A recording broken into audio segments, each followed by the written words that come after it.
Welcome to the buymeacoffee.com/James Poetry, the coffee tips page that supports my James Poetry creative productions and work. See also jamespoetry.online. Hi, Perceptive Reader. Here it is. We have a late afternoon cup of coffee that I want to share with you. It's actually a little bit after 6, okay? But maybe halfway past 6 p.m., that is. And the reason why I want to share this with you is because we're still in that special mode, special season, and it gives me an opportunity to say you can always appreciate someone's in-depth research if that's going along your line of thinking, your discipline, what you're learning. You see what I'm saying? Anyway, even if you don't really have too much of a personality agreement with the person on that subject, okay? So, in other words, some people may say, well, I just don't like that person. But you know what? I like that person's work in this area. See, and somebody like me may say, I won't necessarily say, I just don't like that person. What I will probably most likely say is, where I don't like that person's thinking in this area as well. Yet I'm bringing this out is because that's all a part of, you see, what some people call debates, what some people call discussions, roundtables, etc.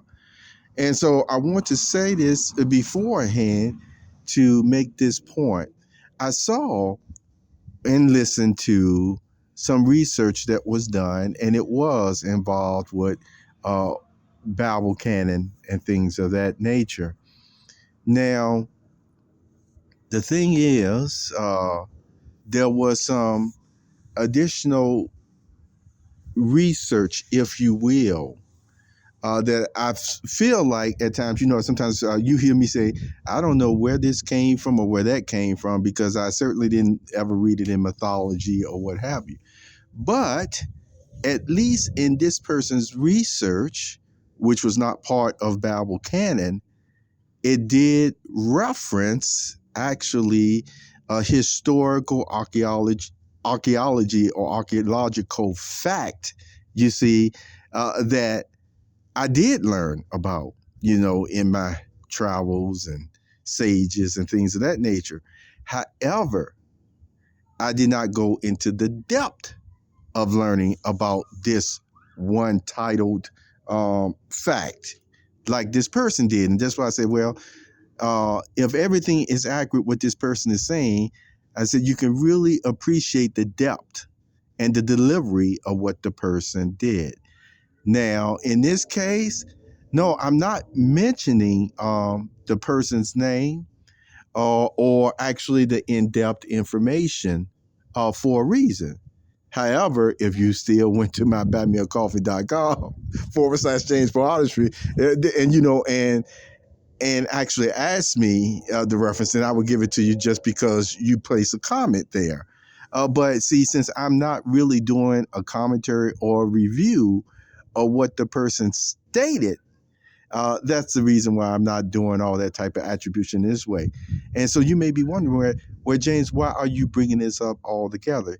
Here is the reason why. Here's the reason why. You see, this person actually did base their decisions on, or their conclusions on, the state of the world today, as if it is still by even the God in heaven's divine plan, if you will, of the matter. It goes beyond the allowance of pain and suffering upon the human race. It actually still, I'm just going to tell you, you get the impression it still kind of places it right in God's divine lap as, I'm doing this because I want you to suffer. You see what I'm saying? Well, I know, once again, that's totally in my words. Other people may not take it as just that serious or direct as I took it. So there's maybe a more hyperbole on my side of things. I think some people are looking at it and saying, no, James, that's the way it still can really be misleading as far as still the essence. Where no, you can't use really word essence of God, because God is God. He is one whole complete being, perfect in all his ways. So the whole point is, this is just what I want to state in reply to persons who have seen that same report along these lines. And here is just still my reference going along to Bible canon is this. Though there were many books that were written thousands of years ago, and they were referencing one another, many of them still claim to be even of a divine source. And the reality is that some of them were of a spiritual nature, if you will, source, but they weren't necessarily from God himself, like we know of many books. And see, some people who have done that in-depth research, because of other information they have, they make the argument that no, the reason why it's this way or that way is because either someone wanted you not to have the knowledge, or still it was going along with their own ulterior motives.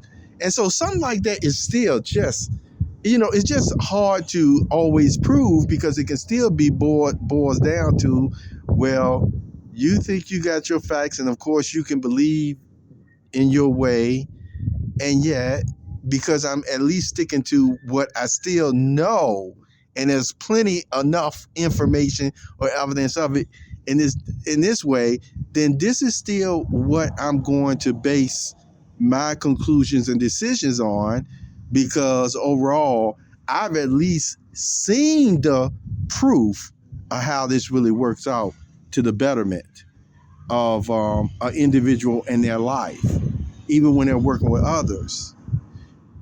This other information that some people may come up with, I feel sometimes, from my observation, that it was really worse. It made things worse than what even God would want it to be, because it certainly defames his name.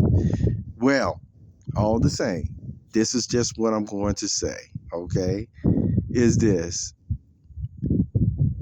Though the report and the research and the delivery was on the level of excellency, on that type of level, still, all of this research, from what I was gathering, it was still doing all that age and before the age of Moses. You see what I'm saying? The law. It was still with the patriarchal system, dealing with Abraham. Even Adam was mentioned. That's what I just said.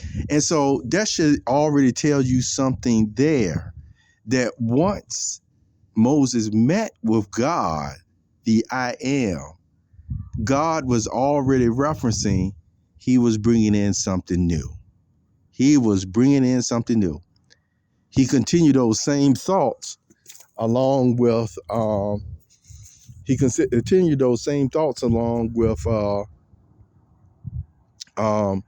Jeremiah, talking about a new covenant.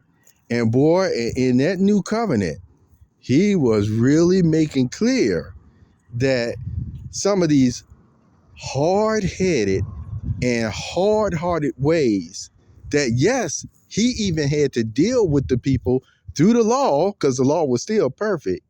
He was already making clear those ways are going to change. When that new covenant comes in, those ways, that way of thinking, even that way of functioning, was going to change. There was going to be structures in place, that was going to override the structures that was foreshadowing it. And it would still do it in a far better way. It would still do it in a way that it would even surprise people the way God works out his purpose. So what am I saying? Some of those references in those old books that people still say should have been part of Bible canon, you know where I actually placed them at? And I said, with all due respect, I still even place, if, let's say, for the sake of argument, if some of those books were really supposed to be even part of the Bible or the law of that time, what did Jesus say when he came on the earth about all of that? Because that would, I'm telling you, in my mind, from what I understand, it all still would have been lumped in with that before the new covenant was coming in. Mm-hmm.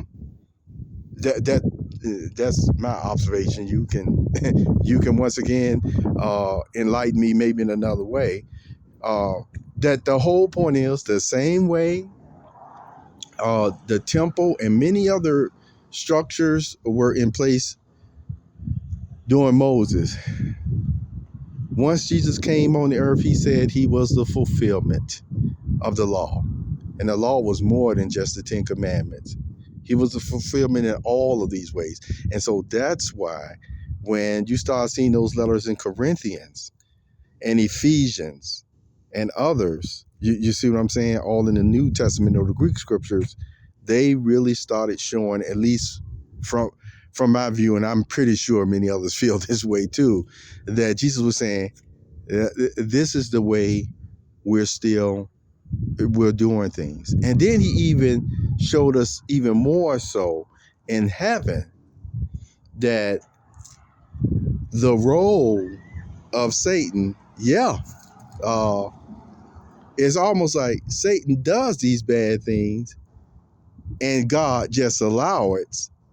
Yet at the same time, it's more of still people do what they want to do according to their free will. And people are drawn out by sin or what have you.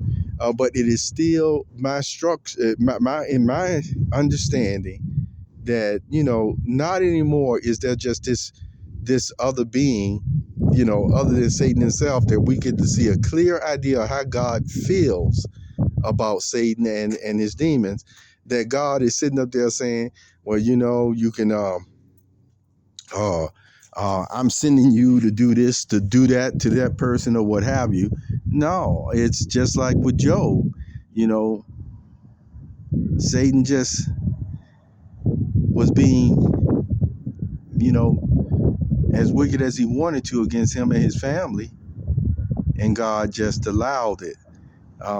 But again, the scriptures say in James, and that's all I'm going to say. Is it in James? Where he says that he cannot be tried with nothing evil. And there's other areas in the Bible that makes it clear that God is just saying again is, look, I'm not telling nobody to beat you up or anything. Now, I'll allow this, but I'm not sitting up there trying to put a target on your back to be beat up.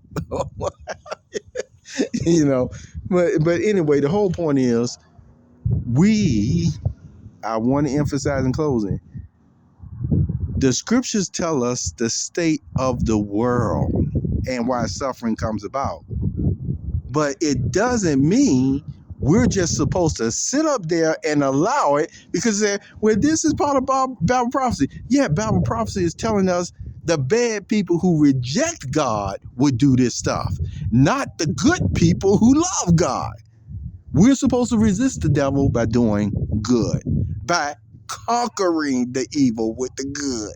So anyway, in a nutshell, there are still certain, like I said, even books people may reference that I'm just giving it for the sake of argument, that even if they were supposed to be part of the Bible canon, I would still place them in that same time period, that same era of before the law, of the law, the Old Testament, as some people would look at, that still, when Jesus came upon earth, he said, I fulfilled all that. And now this is the way we're going to be functioning, even in the way, not only on earth, we're not only in heaven, but on earth.